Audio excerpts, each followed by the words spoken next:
Okay, so I'm Joyce MAGUIRE Pavao, and we're supposed to tell a 3-minute story about adoption. And I was thinking just a general one would be good. I was born in 1946, a million years ago, and growing up in the 50s, no one talked about anything.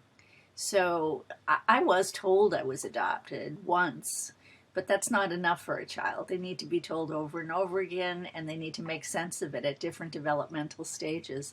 And that just wasn't happening. So I asked at the dinner table constantly, who do I look like? Why don't I look like everyone else? And I would get, could you please pass the butter? It wouldn't be talked about. And that was very common. My parents were very nice, and they were just like every other parent. You didn't really talk to kids about anything serious. That was the way of the world. And so I grew up knowing that was ridiculous and that people had serious questions about themselves and their lives, especially adopted people. And so I made it my work to figure out how to help people to talk about adoption, how to help them to talk to each other about it, how to make sense of it, how to normalize it, how to make kids feel better and more comfortable, how to introduce birth parents, how to include birth parents, how to connect families, how to look at the family by adoption as an extended family. Everyone becomes related. Your birth family are like in laws. They become part of the whole family, and it needs to be seen that way in the better interest of the child. So, adoption's really been woven throughout my life. It's something that I feel politically, professionally, and personally. I've worked as best I can to make it better for other people. To take what I might have learned and to try to train others to provide the kinds of services that people need.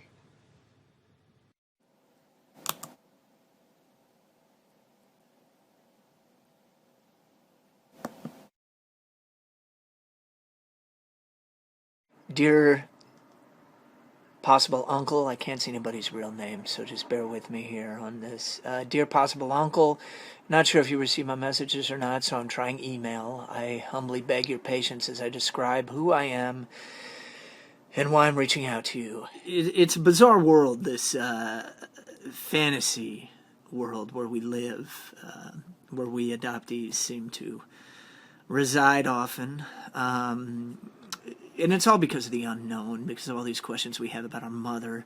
And it's the same thing with the father.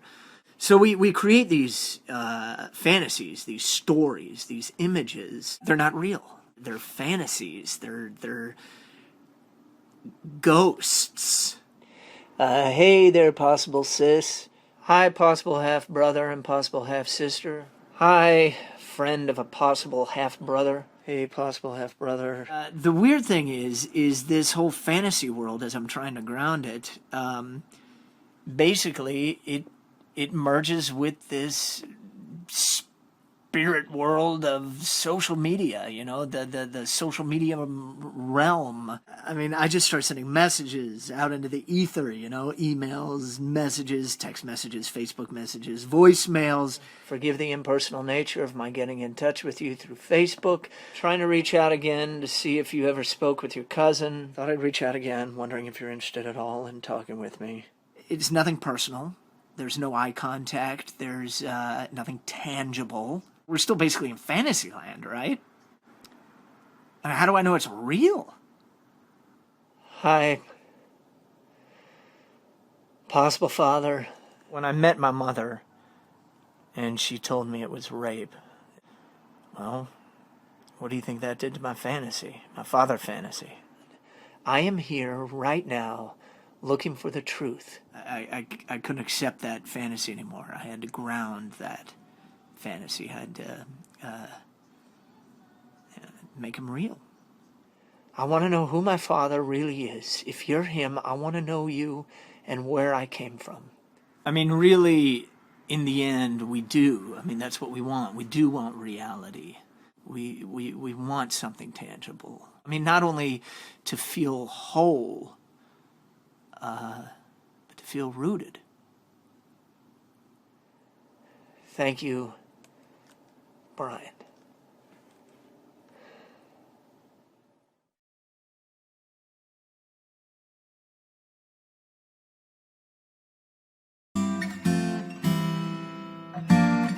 I am Dr. Julie Lopez. I'm the owner and founder of this wellness center of more than 25 licensed healing professionals.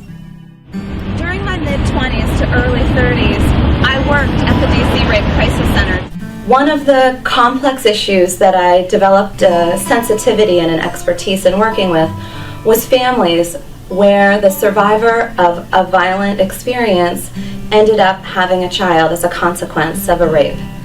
It was incredibly delicate work, not only obviously for the survivor herself to heal and to form a bond with her child independent of the origins of their child, but also for the child, who I would usually work with as a young adult, in coming to terms with the experience of being a consequence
about being adopted?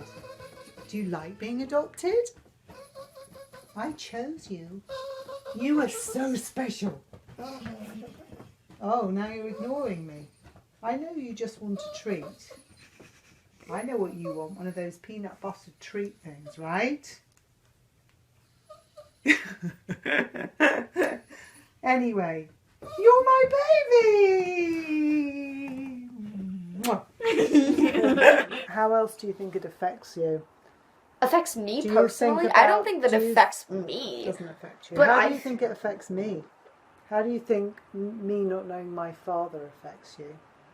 Well, I mean, it must be terrible and, like, emotionally as well, because there's a whole half of you that you don't know who it is, and you might never know.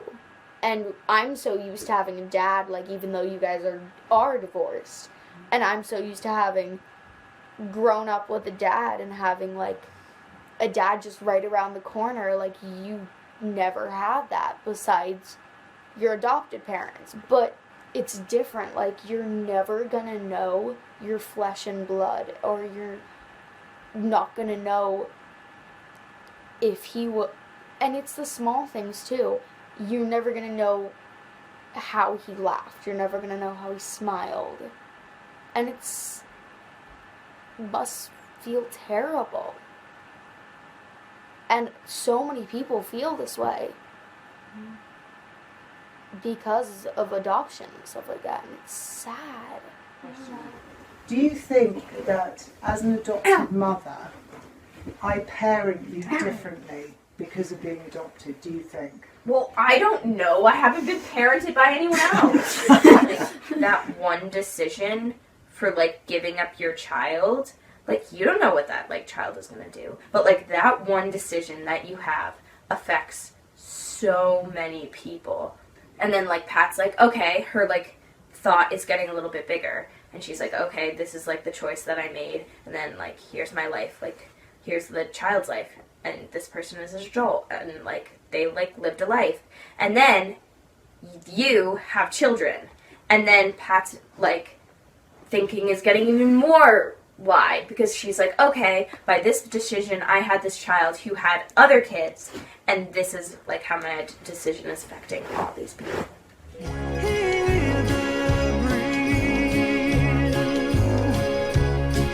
Will we float away in this house, mommy? Not today, not today. Adoption's real for adoptees. It's not a metaphor. My English adoption agency told me I spent the first 2 weeks with my birth mother. Then I was sent alone to the Hollies, a mother-baby home run by the town authority where I stayed till I was placed. I wrote a book about my search and reunion, and while I was creating the ebook, I noticed something I'd overlooked. An address. Could it still be there?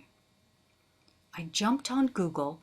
There were all these overgrown trees, but there, on faded gateposts, oh my God, the Hollies.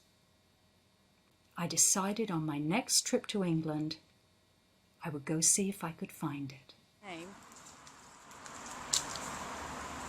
This house was run by the town authority, and it was called a mother-baby home, but I don't really think that there were any mothers here. And I spent about a month here.